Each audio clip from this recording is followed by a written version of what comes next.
چې څه خوښه شي پیدا کوي. څومره مخلوقات دي دا ټول په خوښه د الله تعالی باندې چې دینو پیدا دي.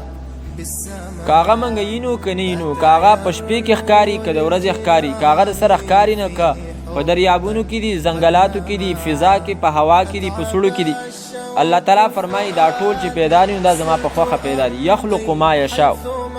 او دویم صفت ویختارو او اختیار خپل چلی خوښه خپل چلی الله تعالی.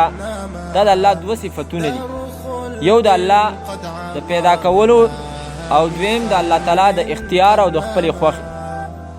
او د دې وجې نه امام ابن کثیر صاحب ذکر کړی دی چې الله تعالی په دې آیات کې دا موږ ته فرمایي چې ګوره زه څنګه په پیدا کولو کې یوازې ما نو دغه رنګې په خپله خوښه او اختیار کې هم زه یوازې ما. زما په اختیار کې او په خوښه کې زما سره څوک مقابل نشته دی. نو چې کوم څه زه وغواړم هغه کیږي او څه چې زه ونه غواړم نو هغه نه کیږي. نو کارونه چې څومره دي هغه ټول د الله په لاس کې دي. خیرها و شرها بیده. د خیر کارونه او د انسان د پاره د تکلیف کارونه دا ټول د الله په اختیار کې دي. او دغه امام ابن کثیر صاحب چې لوی عالم دی سورة اعراف یو آیات دی آیات نمبر 54 هغه به راشي انشاءالله. هغې کې الله تعالی فرمایي الا له الخلق والامر. خاص د الله تعالی د پاره پیدا کول دي والامر او فیصله ده د الله په اختیار کې پیدا کول دي او د الله تعالی په اختیار کې فیصله ده. یعنی یو کار غوره کول یو شی غوره کول او خپل خوښه باندې یو کار کول دا صفت د الله تعالی دی. نو الته ذکر کړی دي چې هغه څوک چې هغه دا ګمان ساتي چې الله تعالی ځینې اختیارات په خپلو بندګانو کې ځینو کسانو له ورکړي دي.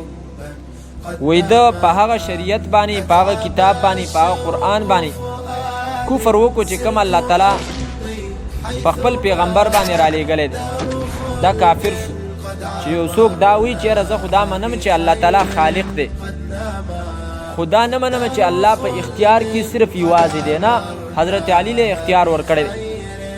حضرت حسن حسین له اختیارات ورکړي دي. شیخ عبدالقادر جیلانی صاحب له اختیارات ورکړي دي. نو هغه فرمایي چې دا سړی په دې خبره باندې کافر شو. ولې؟ وایي ځکه چې الله تعالی فرمایي الا له الخلق والامر. اختیارات او پیدایش کول د خلقو پیدا کول مخلوقات پیدا کول دا صرف د الله تعالی په اختیار کې دي. دلته ځکه فرمایي ما کان لهم الخیاره. نشته دی د دې خلقو دپاره هیڅ اختیار د خلقو نشته.